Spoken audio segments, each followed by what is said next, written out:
সকল আলো করে এসেছে শ্রীময়ী চট্টরাজের প্রথম সন্তান ফুটফুটে কন্যা কৃষ্ণী। কাঞ্চন কাকু তোমাদের মুখে জবাব না দিয়ে কাজে করিয়ে রেখেছেন। তার মাতৃত্বকালীন ফটোশুটে সকলকে তাক লাগিয়ে দিয়েছেন। কাঞ্চন কাকু তোমাকে সেলুট, মেয়ের বয়সী মেয়েকে বিয়ে করে তুমি মা বানিয়ে দিয়েছো। আমার তরফ থেকে তোমাকে বাবার চেরি মারা উচিত। হে হোয়াটসঅ্যাপ, আমি Nirmal, welcome back to my channel ছোট্ট নির্মল। তো আর বেশি না ওকে ভাট, কানে ইয়ারফোনটা পরে নাও, চলো ভিডিও করলে স্টার্ট।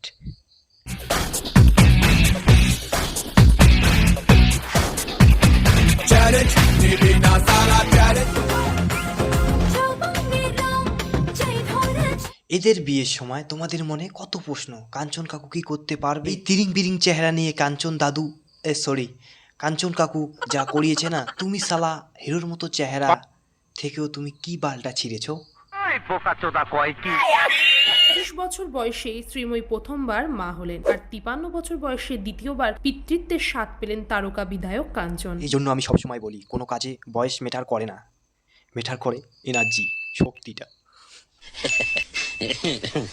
বিয়ের 8.5 মাসের মধ্যে সন্তান আশায় ট্রোলিং এর শিকার হতে হয়েছে শ্রীময়ী। শালা 10 মাসের জিনিস শালা 8 মাসে করিয়ে দেখিয়েছে। ये सब क्या देखना पड़ रहा है? अच्छा है मैं अंधा हूँ। পেটে বাচ্চা হচ্ছে, এটা নিয়ে মজা করতে হবে। তোমাদের লজ্জা করে না? না, একটু লজ্জা করে না। হিংসা করবেন না, আমাকে আর কাঞ্চনকে দেখে তো হিংসা করবেনই না, আমি ছেড়ে দিয়েছি কাঞ্চনকে আপনার। দয়া করে এই হ্যান্ডসাম পা সরু ছেলেকে আমাদের সাথে ছাড়বেন না। আমাদের কাঞ্চা কাকাকে তো দেখলেই কচিমেরা বিয়ে করতে চায়, সুযোগ পেলে বিয়েও করে নেবে। কি কচিমেরা, তাই তো? আরেকটা জিনিস, আবার এই নিয়ে কোনো মানে তৈরি করবেন না। জামাই ষষ্ঠী মানে যার জন্য জামাই হয়েছেন, বুঝতে পারছেন তো? ওকে বিয়ে করেছেন বলেই আপনি জামাই। দাদা নিশ্চয়ই এবার একটা খিস্তি বানাবে, বাল মারবো খিস্তি। ভাই এই মানুষটাকে দেখে মোটিভেট হও। এই মানুষটা জামাই ষষ্ঠীতে তিনটে বাড়িতে জামাই ষষ্ঠী খাইছে। আমাদের হ্যান্ডসাম পা সরু কাকু, তুমি কেন পারবে না? ইউ ক্যান ডু হিট, এ পারলে তুমিও পারবে। এই কাঞ্চন কাকাকে দেখো, 53 বছর বয়সে তিনটে বাড়িতে জামাই ষষ্ঠী খাইছে, আর আমরা শালা এখনো বিয়েই করতে পারলাম না।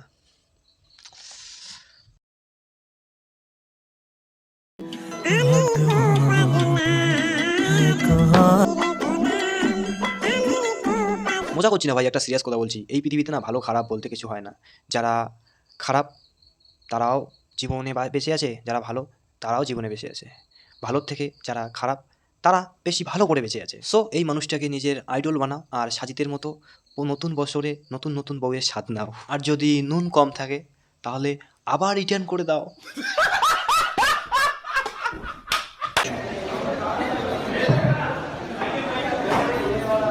মেয়েরা কিন্তু নাম করে দিচ্ছিল। ও যখন মেসেজ করে রাত্রিবেলা কত রুম নাম্বার, তখন কিছু হয় না। ওহো, আই ডোন্ট নো ভাই, এদের ভিতরে কি হয় বা কি না হয়। সায়ন্তিকা দিদি বলছে নিশ্চয় তো কিছু হয়। বাট প্লিজ আমাদের কাঞ্চন কাকুকে এইভাবে জড়িয়ে ধরবেন না। বাট একটু হলেই তো কাঞ্চন কাকুর কঞ্চি ভেঙে যেত। কালকে বললে যে শোনা কোমরে ব্যথাটা কিসের জন্য হলো বলবো? আমি কিছু বলিনি, সব হিরোদেশই বলছি।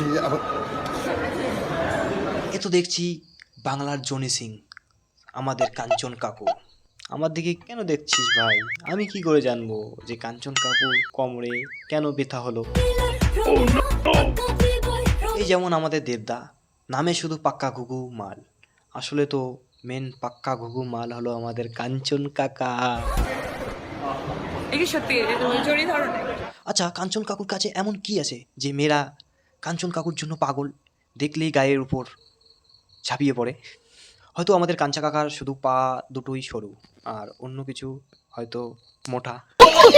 ও পেছনে বসে আছে, ও মোবাইলে কিছু একটা করছে। আমি হঠাৎ দেখে কুট করে দুটো ছবি, কারণ ছবি তুলি না, ছবি তুলছি। হঠাৎ করে কি হলো, ছবি তুলছো কেন? আমি বললাম যে তোকে না ঠিক একটা অন্য বৌদি টাইপের। আহা, কাঞ্চন কাকু একবার বউ ভেবে আদর করবে, আর যদি মুড হয়ে যায় বাই দ্য ওয়ে, তখন পাশের বাড়ির বৌদি ভেবে আদর করবে। আর যদি কাঞ্চন কাকা কথা চশমাটা খুলে, তাহলে তো দেখেই বলবে যে আমার পাশে হাতি শুয়ে আছে। একটি মহিলা সিঁদুরটা পরার পরই কোথাও না একটা অদ্ভুত চেঞ্জ হয়।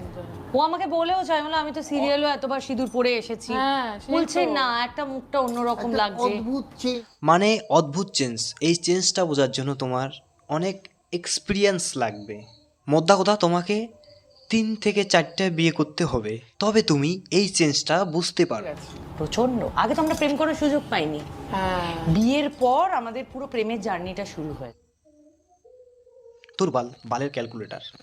ভাই যদি বিয়ের আগে প্রেম করার সুযোগই না পায়, তাহলে ভাই বিয়ের 8 মাস পরে কি করে বাচ্চা হয় ভাই? কি করে পসিবল?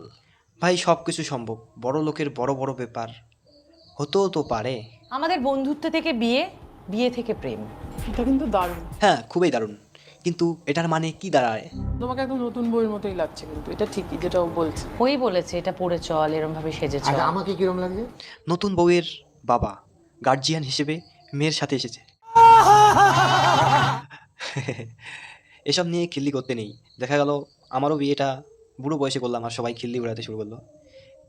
হে ভগবান, আর খিল্লি উড়াবো না, শুধু 15 থেকে 20 বার খিল্লি উড়াবো, আর উড়াবো না, এবারের মতো ক্ষমা করে দাও। কি বন্ধুগণ, ভিডিওটা কেমন লাগলো কমেন্ট করে জানাও। আর সাবস্ক্রাইব কেন করছো না তোমরা? সাবস্ক্রাইব করো না চ্যানেলটা, সাবস্ক্রাইব কেন করছো না? সাবস্ক্রাইব করো, শেয়ার করো, লাইক করো, কমেন্ট করো। অন্য অন্য ইউটিউবারের মতো আমি তো বলি না সব ভিডিওতে সাবস্ক্রাইব করো, কিন্তু ভাই তোমরা সাবস্ক্রাইব করছো না, তার জন্য বলছি ভাই সাবস্ক্রাইবটা করে দাও ভাই।